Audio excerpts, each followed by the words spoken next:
Hello, dear friends. Here we are.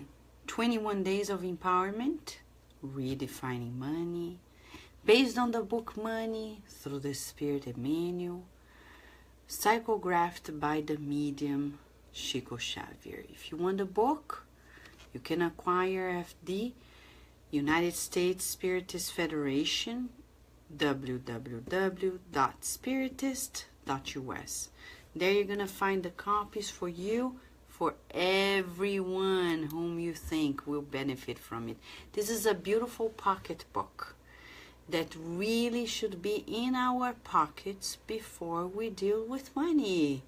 Yes, so it protects us from the worms in the pocket. Really, are there worms? Yes, we're going to learn always with this book the beauty of using money wisely, right? Today's chapter 18th, titled Between Heaven and Earth. Of all things, when we talk about money, we're talking about many different issues. The ones we talked about yesterday, our pride, ego. Today, Emmanuel, almost at the end of this beautiful workbook regarding the Spiritist view on money, teaches us a major lesson, not only in words, but in feelings. He gives us real practical tips that we can apply in our lives and live much better. Let me ask you a question before we begin. When you think of things that you need, what do you do first? You are grateful for the things you have, or do you first ask God for the things you need? What do you do first? Do you ask God for the things you need, or do you first express your gratitude for everything that you have, for everything that you are? What are one of these movements that you are most used to doing in a daily basis? Let us think about this.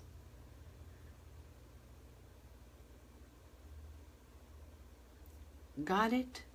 Yes? So, that's the main thought for us we're going to be addressing during the study. Chapter 18th from the book Money, titled Between Heaven and Earth. Who is between heaven and earth? You and I? Yeah? All right, so let us say hi to our beautiful community before we read the instructions, the educational highlights, and then bridge it up in our therapeutic conversations with practical exercises and insights. Hello, dear Adilson. How are you? Rihanna, beautiful Rihanna, and Sunshine. Hello, McCarthy Claire. Thank you so much for being here with us. And Katya. Yes, it's great to be together, right? Ceisa. Hello, Ceisa. Love the flowers. And Andrea. Angelita. See, Angelita? Ooh, Fraternity Without Borders. The way to go. Yes. The website fraternitywithoutborders.org. Hello, Leah. How are you? And Valeria. Hello, beautiful Valeria. How are you? Patricia. How are you? Adorable Yara, the mom of the year. Yes, we're big fan. We can't help it, Yara, but to say we love Fred Gouveia, and we're very thankful to you that he is here incarnated. Because you're the mom, right? Yeah. So, yes, Leah, we're using this because between heaven and earth, there is us, the work the task force of humanity. So today it's everything about us. Really? Really? And where is Fred, Yara? Where is he? Well, ready, friends? Opening ourselves, permeating molecules, opening opportunities to absorb the new. What we know, okay, we keep it. Now let's find out what is new in this text that potentially can boost our lives to the better, to greater fulfillment, and to actually being a better child of, not better child of God, that's not a good way to say it. Better now, a more fulfilled child of God, right? Hello, Aiden. How are you? Danny and Erika. How are you, my dear cousins? I know, Yara, we're looking forward to seeing Fred here.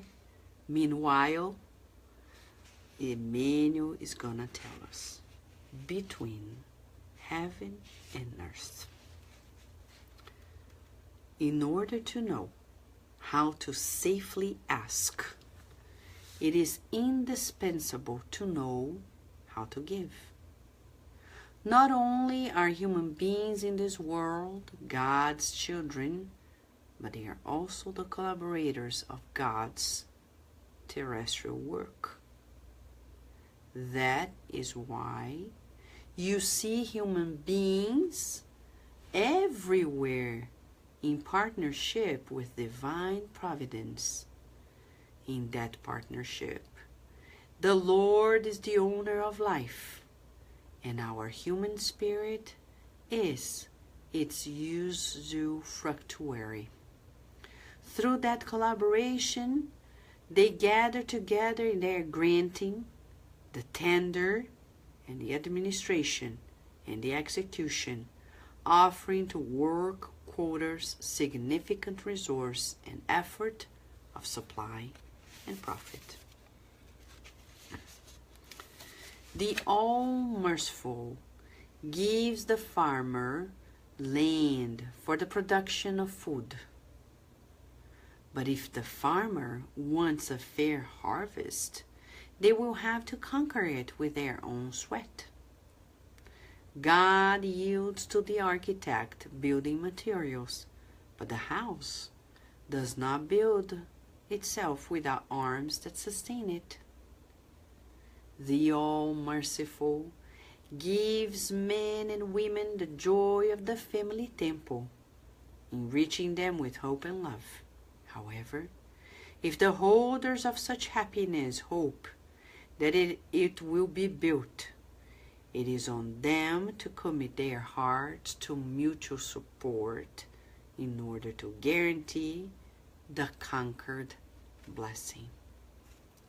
It is insufficient to convert our trust into heavenly solicitations, expecting that heaven will answer us with sympathy and favor.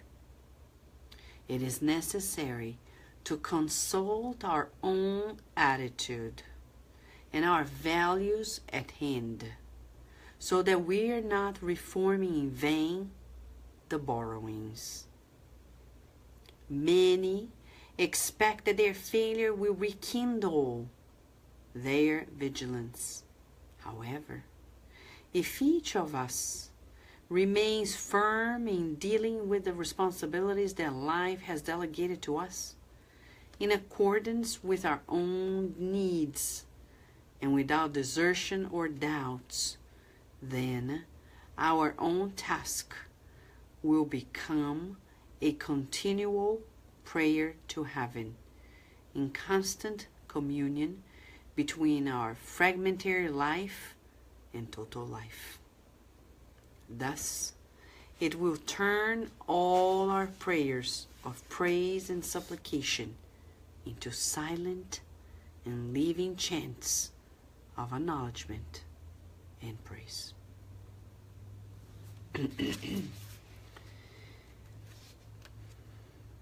In 7 paragraphs, Emmanuel discloses to us many new things.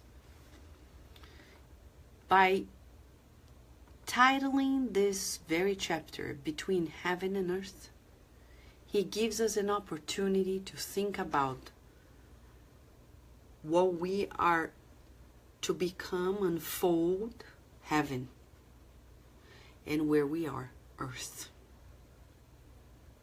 He's talking about us. He's talking about that natural impulse of progress.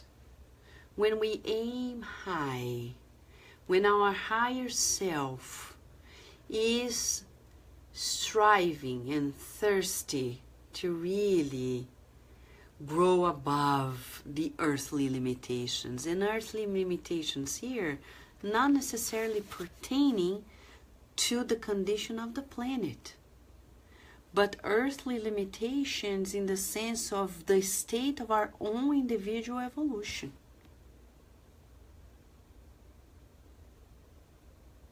So what happens between that goal that we're going to achieve sooner or later and where we are now, heaven and earth?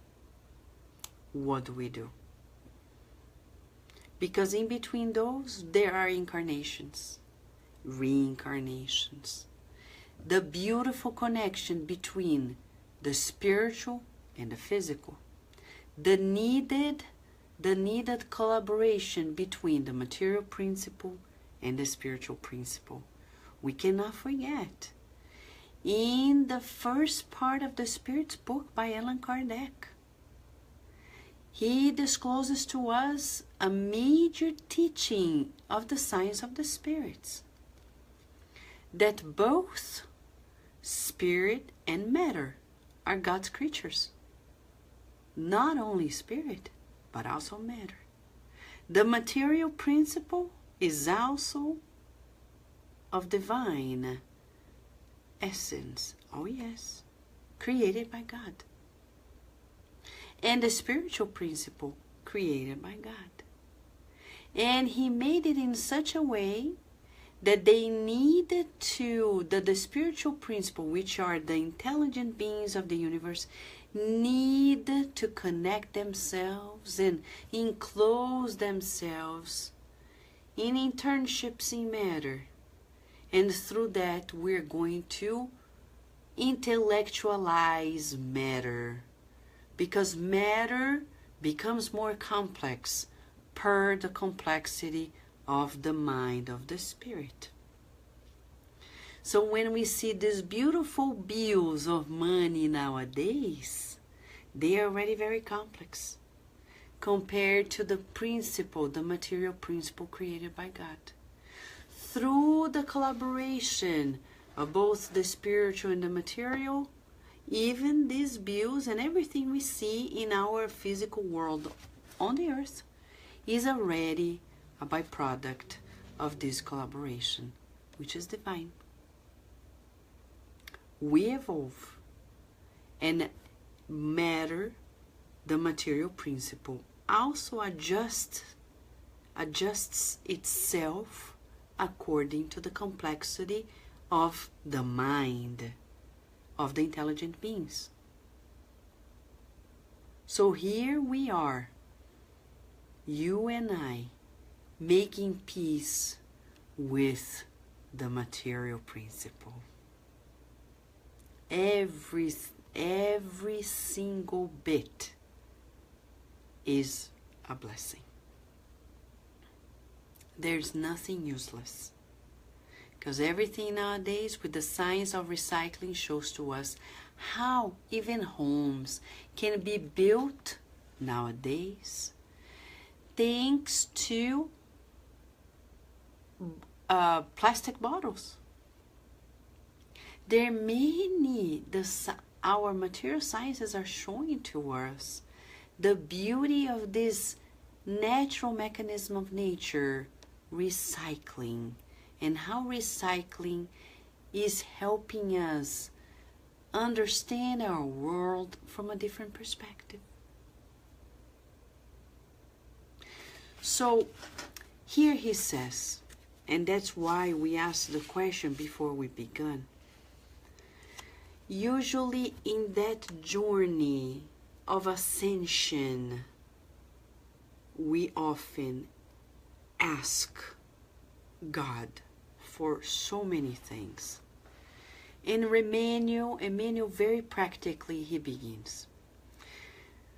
In order to know how to safely ask, it's indispensable to know how to give.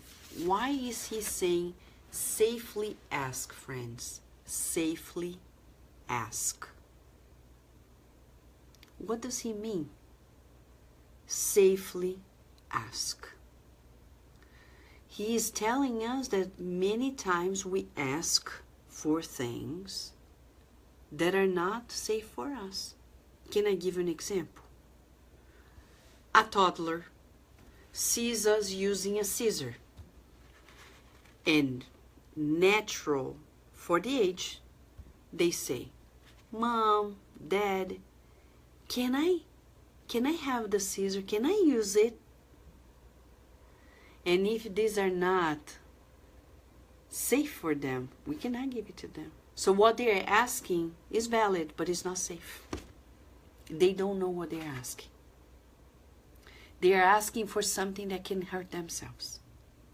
Or they see us using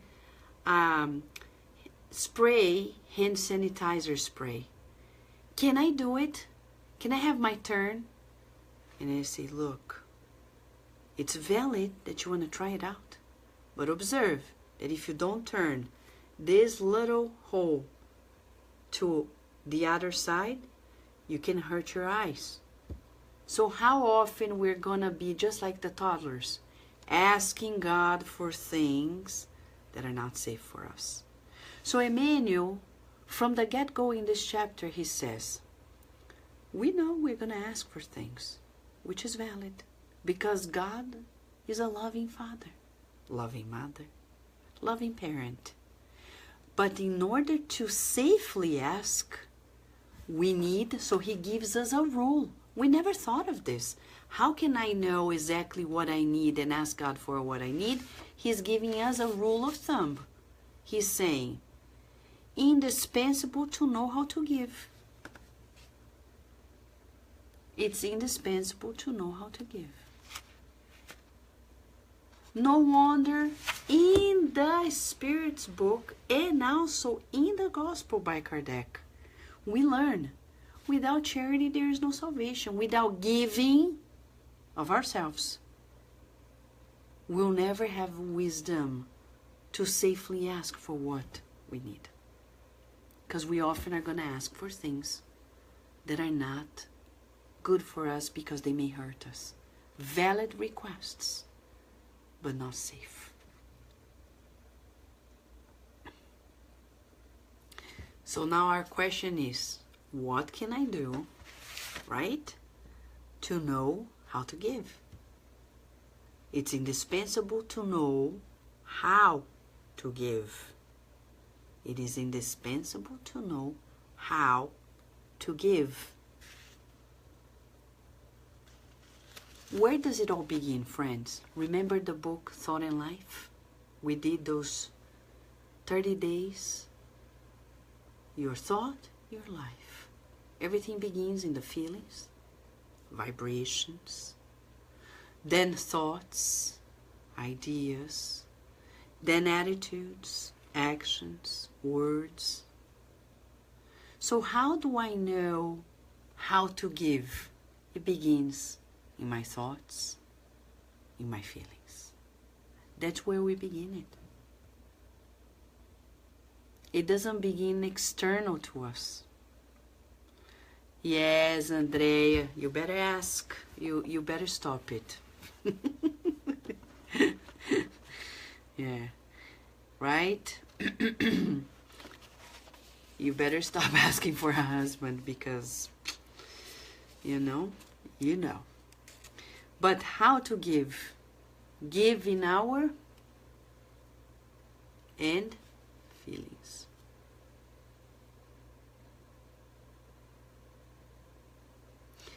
Meter, emotion meter. Shall we? Yes, an exercise. We need to ask these questions. Apparently, they don't serve a purpose. But you see, over time, as we start creating awareness, we are closer to managing those issues inside of us. So let's ask the emotion meter here. Okay? The therapeutic exercise, the quiz, 0 to 10. Where do you think you are? Where do I think I am regarding how I give? Give of myself. The good inside of me, the divine, nothing physical, sexual. No, we're talking about emotional, spiritual, social. Where am I? 0, like, I'm not good at it at all. And 10. 10 is Jesus, so don't worry about being 10, because 10 is always Jesus, okay? So don't worry, should I be a 10 because I'm excellent? No, only Jesus is 10 for now on the earth. But let's say, could be close, but where are we regarding how to give? Are we good at it? Do we know how to give? Often we don't know, friends. These are not bad news, they're just realizations.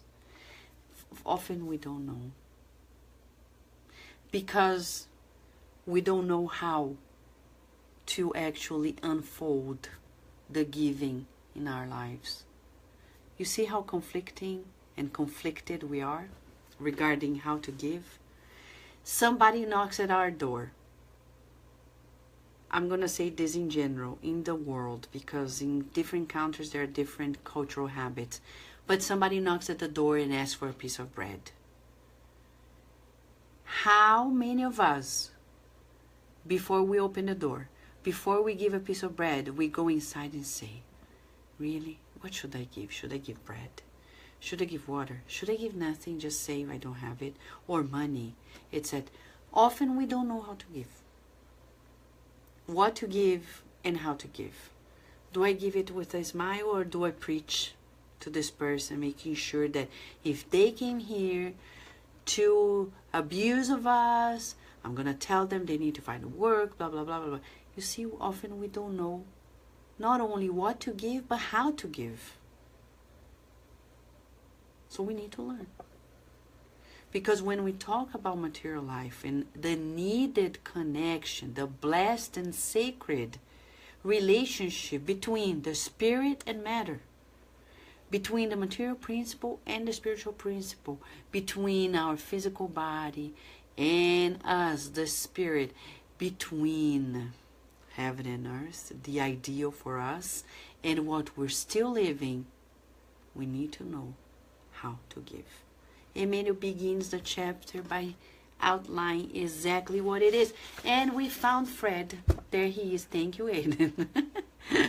Yara was looking for you, Fred. We were looking for you. You're here. That's wonderful. Welcome, welcome, and welcome, Felipe, too. That's great. We feel more like family now. More and more. Right? Yes. Rihanna. I'm gonna start singing for you, Rihanna. Inspired by you. So, not only are human beings in this world God's children, but they are also collaborators of God's terrestrial work. So now we have another song. Let me say hi to Nelissa and Duska, Antônio, Solange, Rita de Cássia, Tânia, Rosângela, Andrea, Marshall. Hello, friends. And here we have. So let me share with you something. Remember when we sing the song Children of God? We already know it by heart, kind of. Yeah? I am a child of God. I am a child of God. Now comes the second part. I reincarnated to learn to do good. Reincarnation, the path of progress. Reincarnation, the way to become good. Reincarnation, the opportunity to achieve true happiness. Now Emmanuel is saying, yes, my friends, you're children of God, but let's not forget, we're collaborators of God. What do you feel when you think and get to know that God is counting on you and I, on all of us? He counts on you as a collaborator of his work. No, yes. No, yes. No, yes. Yes. Me? Not me. Then who? You. Yes, you. Of course. You and I. Nobody in this world is exempt of the beautiful title of collaborator of God. Everyone. But people don't teach us that. We don't know. But we need to share the news. People come to you and say, I'm sad, I don't know what to do with my life. Look at them in the eye, spirit to spirit, and with the love of your soul, say, my friend, God counts on you as his collaborator, or her collaborator if you prefer, whatever way. One day we'll find a specific pronoun for God, which is not he or she. I agree. But God counts on you, my friend, as his collaborator. Do you think you're lost? Because God is counting on you. God is counting on you. He needs you. But what for? Feel it first. Feel how much he needs you. Feel how important and unique you are. Oh, but I have many problems. God doesn't know about my crimes. God doesn't know about my addictions, my shortcomings. Oh, no, he knows. And yet, he loves you. He's not going to love you more because there's no way to love more. He just loves you. God doesn't change. He's immutable. So he loves you. And he counts on you. He has always counted on you. So breathe in and say to yourself, I am a collaborator of God. I am a collaborator of God. And then every day, write it, read it, affirm to yourself. When you hear the voice saying, but who are you? You have done all this and all that. Look at yourself in the mirror. If you don't have a mirror, look at yourself in your, instead of taking a picture selfie, use as a therapeutic tool your camera. The camera to look at you in the eye and say, I am a collaborator of God. I am a collaborator of God. I am a collaborator of God. I'm not going to postpone any longer the fulfillment of my tasks because I trust that God knows better why I have to live and I have to exist. And I will find out and I will rejoice. And I am going to grow and progress and make people also grow and progress because I know I'm not alone. You are not alone. Oh yeah. None of us are alone. Neither the discarnate spirits. Nobody is.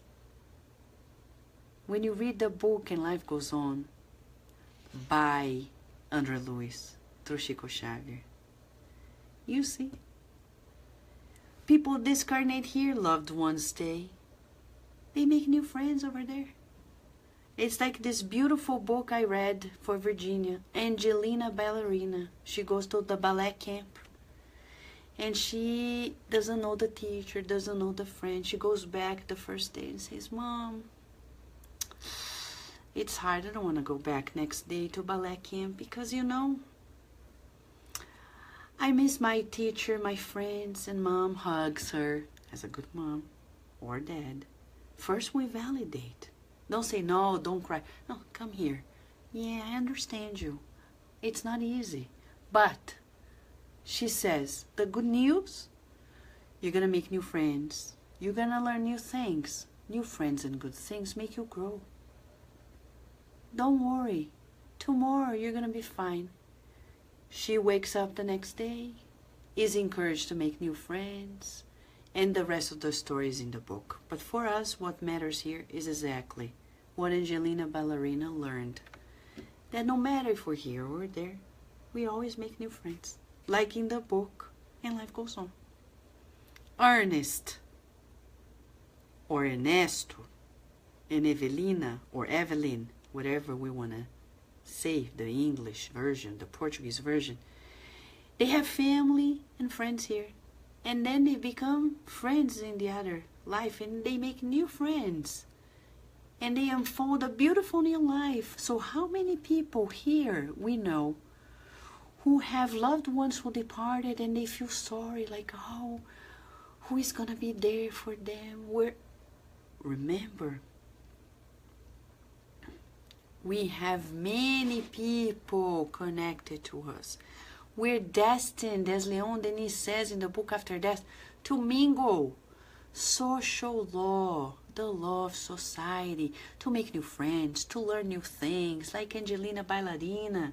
And we go to ballet camp, we go to death camp, and death camp meaning after death. And we make new friends. Prepare for new reincarnations. Study the book Thought and Life over there. Reincarnate, study the book Thought and Life here. And yet, we stumble, but we have our community here, and we go stronger. And as stronger as we're getting, we finally break through. New records. Yes. You know, the new every day. The new every day. Evolution requires that we learn new things every day. And here we are. Right? So, we're children of God. We're collaborators of God. Eye to eye. As Euripides Barçanufo taught us, we are learning something new. Tanya, you see we're on the same page. Greg, about his family, you see? It's this universal teaching. We feel it. That's why, and Emmanuel is so positive. He's so positive. He says, that's why we see human beings everywhere in partnership with divine providence. Who is your collaborator? God. Oh, I am his collaborator. Yeah? Who is the principal investigator, the principal collaborator? God. But we are there, right? Joining the team. And he says, in that partnership, the Lord is the owner of life.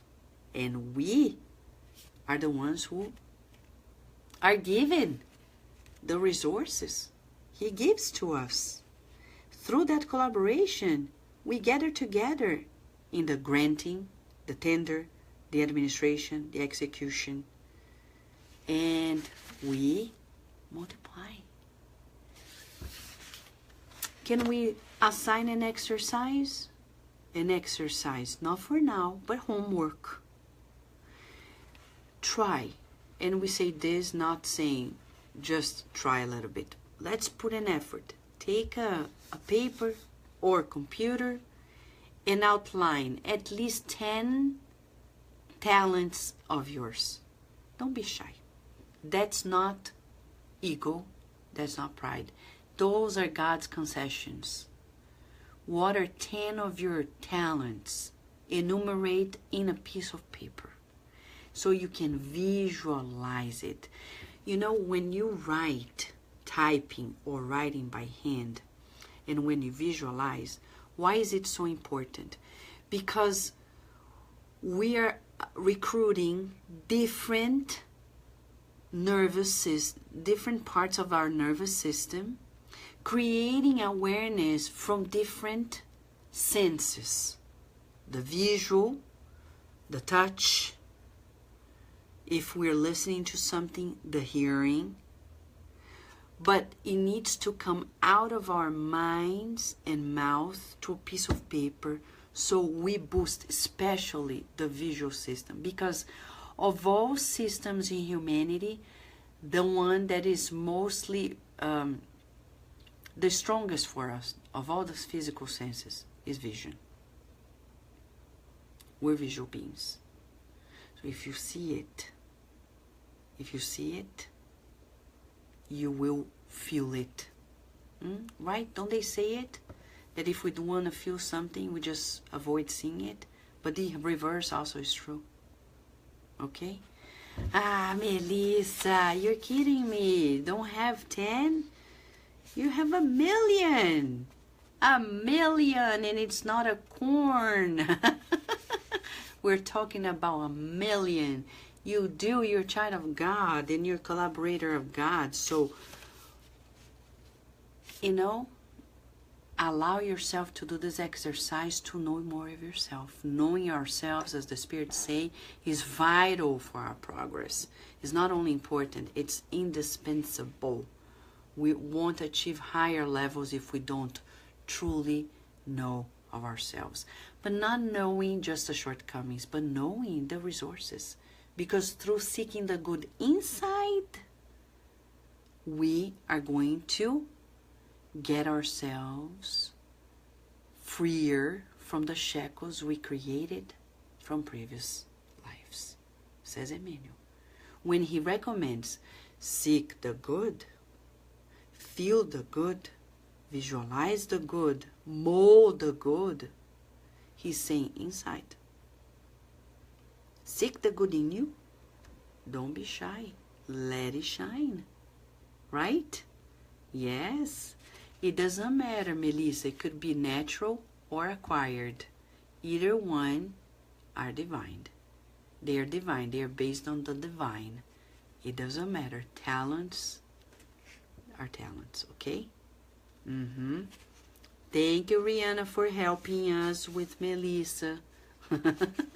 Hello, Dionysius. Where are you, Dionysius? I haven't seen you before. Do you mind sharing with us? Because we have people here from different locations on the earth. It would be great to know where you are from if you want to share. Now, it's insufficient to convert our trust into heavenly solicitations, expecting that heaven will answer us with sympathy and favor. So he's saying, that attitude of the toddler, mom, mom, mom, you know, you've watched that? They say mom, mommy, mom, ma, mama. And they just feel like asking, like us, like, oh God, oh God, oh good, my goodness me, oh God, oh gosh. And we just feel like by evoking, we're going to be granted. Like children, they look at us like, mom, mom, mom. I'm like, okay, what is happening there? I said, Don't you see I need this? We're just like them. Oh God, don't you see? And God is like, what? No, God's not saying that. But figuratively speaking. So he's saying it's not sufficient to convert our trust in solicitations. Many people believe in God just to be asking. And when they're not granted, they disbelieve. They don't believe any longer. Are we like this? But I believed in God. God didn't answer my prayers. He took away my loved ones. He took away my money. He allowed this and that crime and that tragedy in my life. I don't believe in God any longer. It's like a toddler. We don't reply to their request. They look at us like, you're not going to be my mom any longer. You're not going to be my friend. I'm not going to play with you any longer. So isn't that interesting? Yes. So Aiden is saying he's from New York City, East Village. Beautiful. New York. Dun, dun, dun, dun, dun. Dionise, of course, we met you last Wednesday. It was beautiful to have you there too and to know what you're doing. Welcome, welcome, my friend. Okay. Yeah, McCarthy Claire is sharing. I have to read the gospel. I won't stop believing. Don't stop believing. No, don't stop believing. McCarthy Claire, remember, Jesus said to Nicodemus, Nicodemus, it's not enough to know. It's vital to feel. Feel it. Feel it. Yes. So we need to ask this question. How do I feel these scriptures? By making them very personal to me, not to the neighbor, not to somebody else, to me. Like we're doing here. He's saying, if you trust just to request and ask God for things, it's not enough. It's like a child. When they realize your mom and your dad, they start saying, Mom, and for them, it's a given. Your mom, your dad, they call you, they need you, you have to fulfill their needs. But they haven't learned how to give. They don't know what they're asking for. And they think it's just because they know we're parents. The natural consequence, we're supposed to fulfill their needs. So they are asking us all the time. We need also to teach our children to give of themselves. Like God wants us to learn how to give. Yes. When your toddler goes to a store and learns how to buy something not only for him or herself, but for friends and family, you're doing your job. Because often parents, they allow that egotistic phase to go wild. It's me, my, mine. Me, my, mine. Oh, but it's the phase. No, it's not the phase. It's the opportunity for you to teach that big ego to go. Allow the self-esteem to be built healthily, but the ego to be tamed. How? By teaching and saying, we need to think of people who don't have anything. I was sharing with Virginia. Virginia, look, we have a beautiful bed for you. We have this blanket. But let us think about the children at Fraternity Without Borders who are in Mozambique and now Madagascar and other places of Africa where the program is reaching them and they don't have anything. Nothing. Literally nothing. Angelita is a witness because she was there and she can tell us more about this. And then immediately she told me, Mom, tomorrow we're gonna buy beds and blankets and linens and PJs and this and that and the other and go give it to them. And I said, that's a good idea, Virginia. We just need transportation. But you know, it's easier to donate to fraternitywithoutborders.org by donating and sponsoring a child or donating the funds. We assure you that this is not going to fund any volunteer, because everything is volunteer based, but it's gonna fund the lives of the very people who need. Just go there. It's worthwhile, right? Angelita Di Paula, she knows it, right, Melissa? Thank you. fraternitywithoutborders.org. Okay? Beautiful program. They have a Facebook page, and you can find out more about it. Now, back. Emmanuel is wrapping up. You see 7 paragraphs? Whew. It's like an intense workout for us, right? It's like we're going to the gym. Oh, by now we're sweating because the realizations are intense.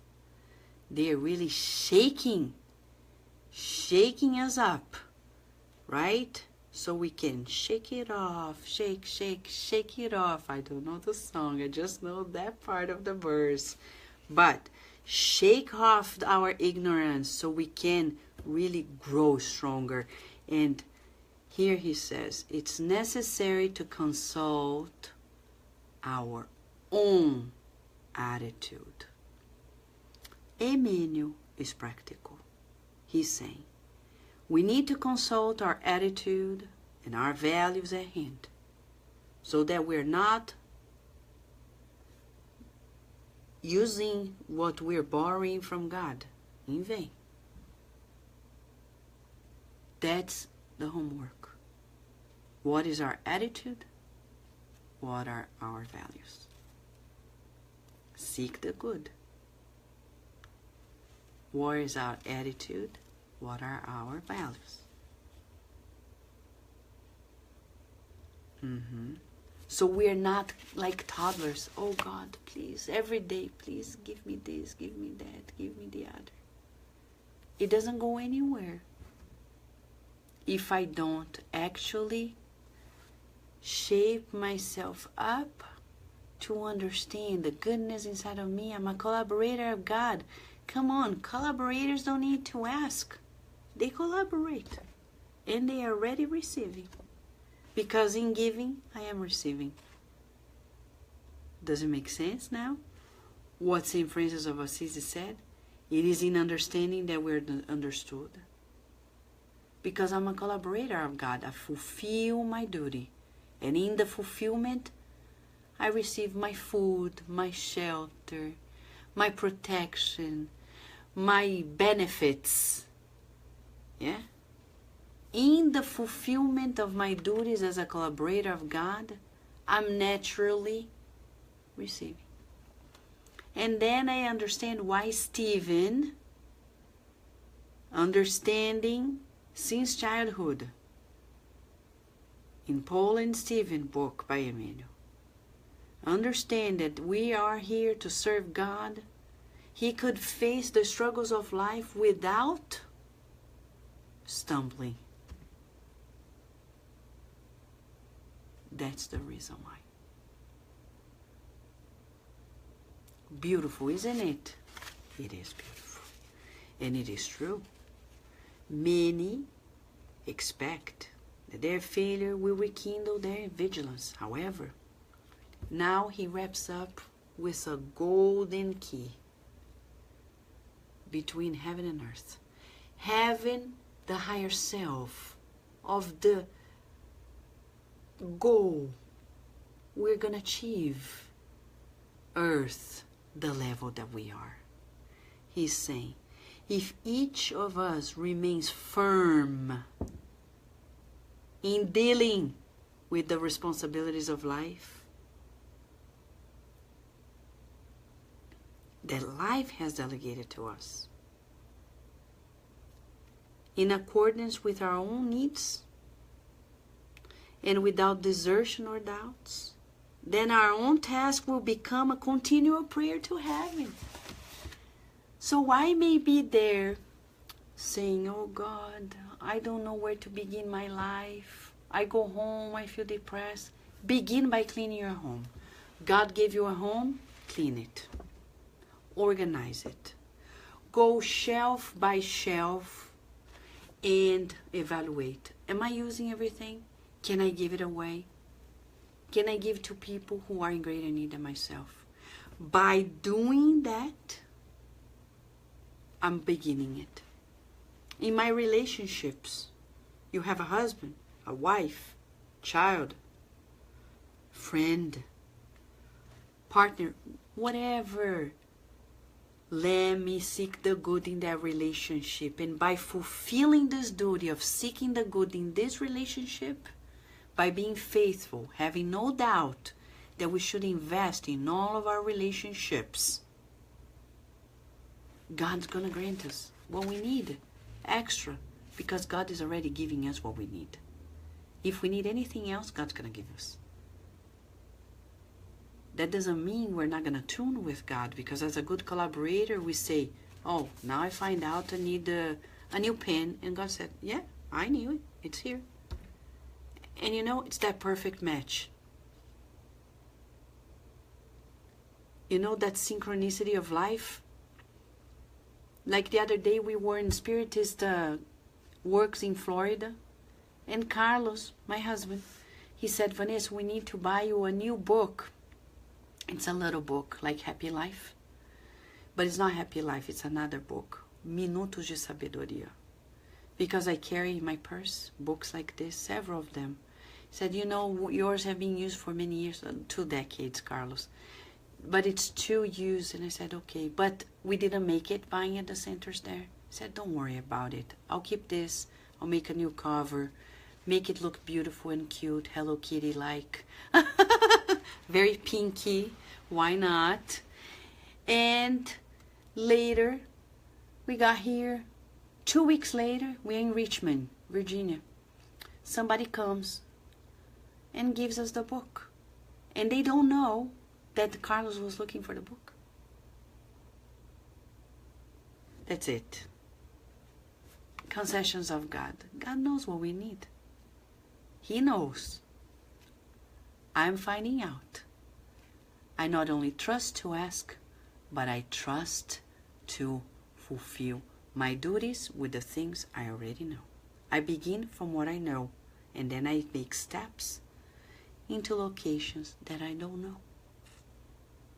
Right? Yes. Painting helps, Andrea says. All right. Finally, beautiful Emmanuel is saying our lives are going to become continual prayer in constant communion with total life. We are fragmentary lives. God is the total life. And then our prayers of praise and supplications will become silent and living chants of acknowledgement and praise. Read the book 50 years later by Emmanuel, and you see beautiful Celia and how she became this living, silent chant of God on the earth. She teaches us how to lead that journey. You know somebody who is feeling depressed or anxious? Tell them, read this book. 50 years later by Emmanuel. And it can be beautiful. For you and I, today, between heaven and earth, can we finalize by visualizing ourselves already heaven? Can we, which is our higher self? We're talking about heaven as the divine potential in us that is unfolding and blooming. So let us close ourselves up like the eyes, physical eyes, breathing in and out, feeling ourselves. Doesn't matter how many reincarnations from now. It doesn't matter. Visualize yourself complete, fulfilled, No want, no need. Working peacefully and with much love in your heart. In the beautiful universe of God, let us visualize ourselves instruments of God, complete and fulfilled, already at another level. Sorry, friends, somebody's knocking at our doors.